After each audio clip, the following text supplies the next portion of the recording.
Yeah, guys. No intros. What's going on, everybody? My name is Super Dave, and I just wanted to make a short little video to discuss a few things that are on my mind. I just recently got this email here from Two Leaves in a Pod, and let's take a look at it, guys. Uh, it's obviously from, I think this is Facebook, I believe, and it is a Mike Arthur, who is Veteran Nation, saying, I have messages saved from Stupid Dave trying to get me to discuss Jeremy and Lynette. If you need them, let me know. I've only ever spoke publicly with Mike Arthur. I've never had any private communications with him. Uh, I remember one time when I was kind of like on the fence with this whole situation. Um, I sent some DMs to somebody, but I thought it was just like a fan, and they were like, "Yeah, I'll get these to Jeremy." But I just want to point out lies. Never had any private conversations with this man, Mike Arthur, and I have only ever spoken publicly with that man. And it's just funny the sweatiness, and he is such a ball licker of Jeremy's metaphorical ball licker. Let me be clear there. uh, Seriously dangling from the satchel of this man. And yeah, I don't do anything illegal when it comes to anybody because I don't wish that man any malice, which I'm going to show you guys right now. It's the exact opposite. Let me take you guys back right now. This is what started everything with me and Jeremy.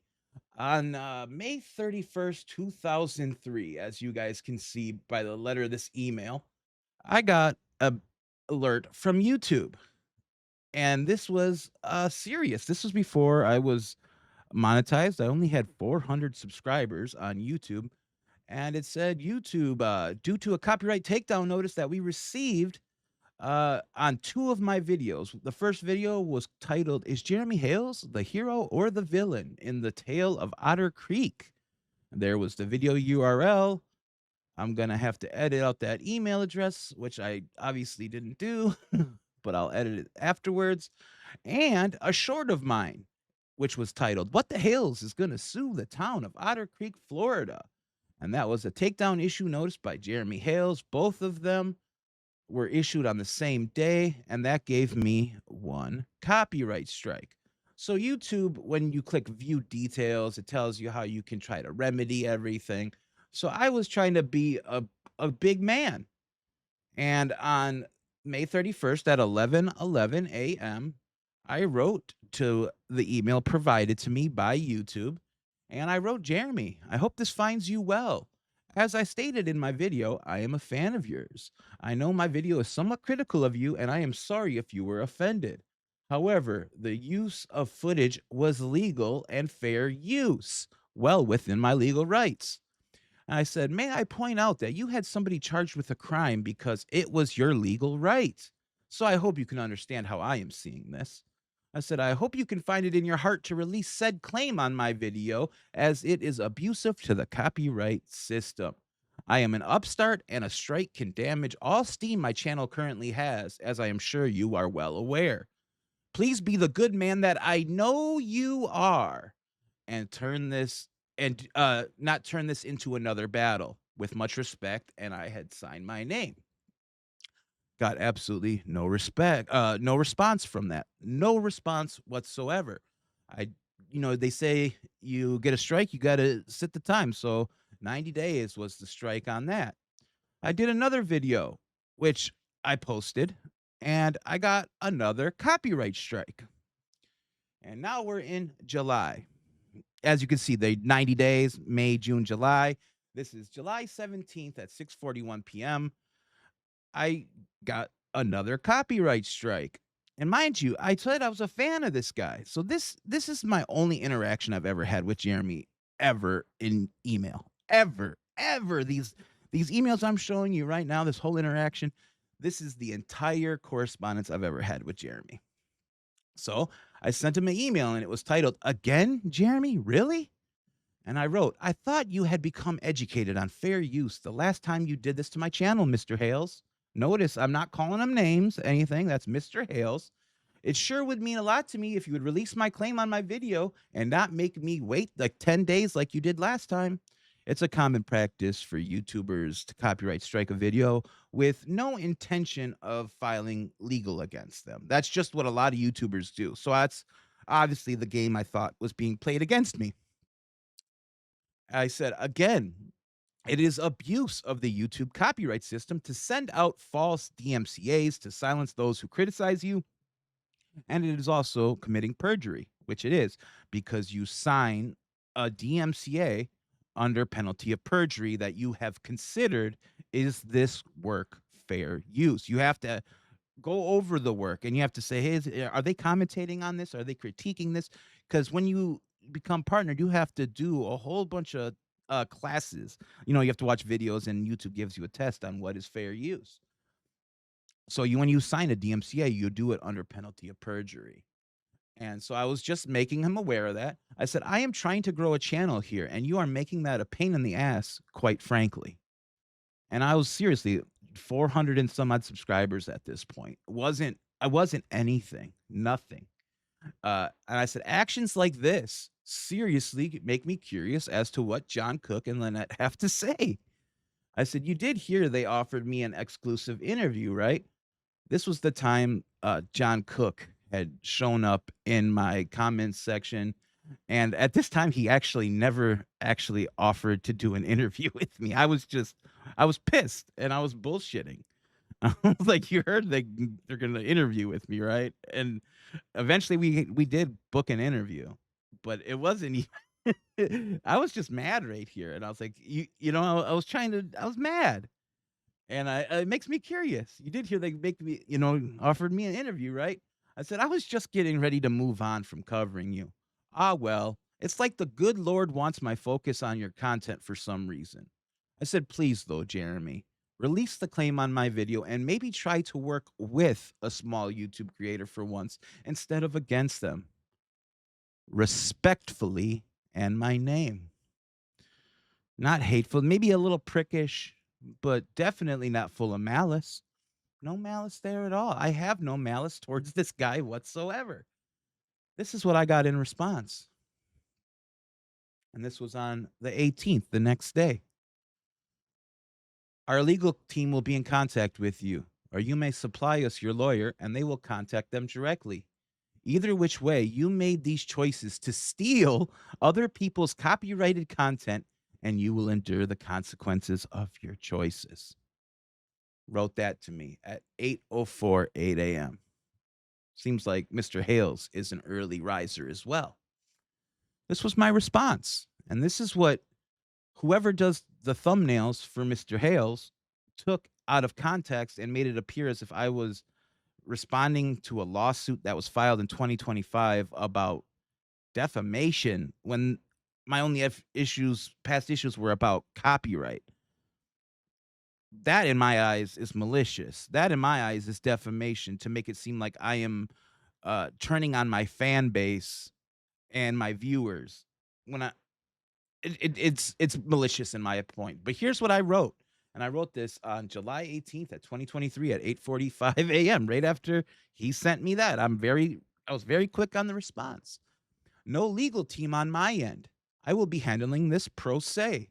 I am a small channel, as you are well aware. I am also not making a dime off of any of these videos, so good luck.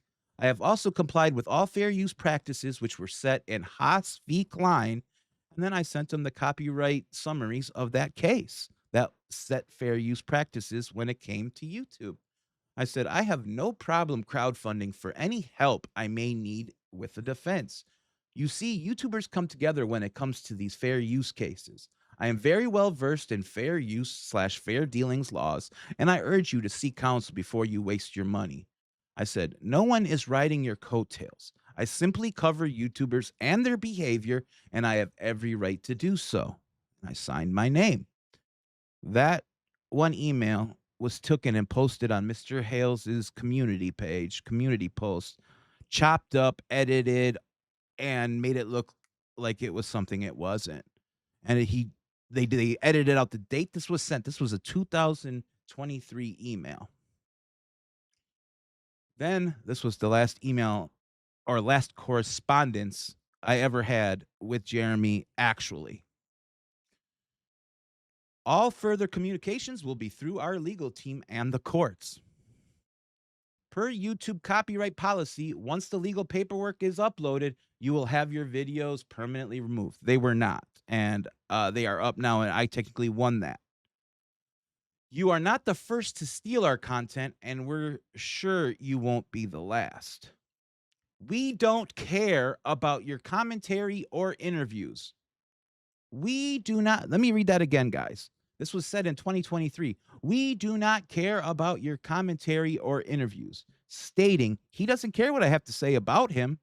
He doesn't want me using his footage. And I pretty much haven't since then. I don't think well, I'm sure I have, but we got past it. He chose, it is what it is. Uh, I don't think I did. I'm trying to think back now because we're going back years now. The last one I got was in August when he was talking about me and posing questions to me, and I answered them. So August. Yeah. But I find that fascinating. We do not care about your commentary or interviews. Sure does, because you seem to be suing me for my commentary. And my interview that I was going to do with Lynette and John never happened because the day I was going to interview them, you copyright my channel. You copyright struck one of my videos, so I couldn't broadcast. Interesting. He says YouTube's own internal systems flag and report you using our videos, which is true in some point, some parts but mine were manually claimed, Jeremy. The system might have showed you on the copyright tab, but you still chose to manually put in a DMCA. YouTube cannot file a DMCA on your behalf. They can't. You are intentionally stealing copywritten content, which is specifically specify YouTube setting that nobody may use, including you. There are copyright laws about this, and fair use is a thing. And I would urge you, still to this day, Jeremy, to look into the lawsuit that just happened with Lauren the Mortician and some other YouTubers that do commentary just like I do. And the copyright board made Lauren and her lawyer look like a fool because fair use is a thing. And if it is being used sparingly with the purpose of commentary and critique, and it is transformative, which all my usage of any of your footage was fully fair use. It's okay to use it. So you calling me a thief, stealing content, in my eyes, that is defamation, sir, because it is fair use. And we will pursue this to the fullest extent of the law. And that was the last correspondence I've ever had with him. I find Mike Arthur, of all people, acting like we were ever chummy and having conversations when all he's ever done is make fun of me on Facebook groups and talk crap about my looks and my channel and stuff like that. I've never been chummy with him ever. Nor would I discuss anything unlawful with him. I'm not an unlawful person, as everything's gonna soon find out. But even there, I find it so funny. We do not care about your commentary or interviews. Well, sure seems like you do now, sir. So I just want to point out the pure bullshit of these people, guys. So there you guys have it. Read it and weep, guys. Talk to you guys later. Bye. You can't sue what's already broke. Throw your papers at thin air and smoke. Good guy standing, no wealth to poke. Fighting words, but I'm laughing at the joke.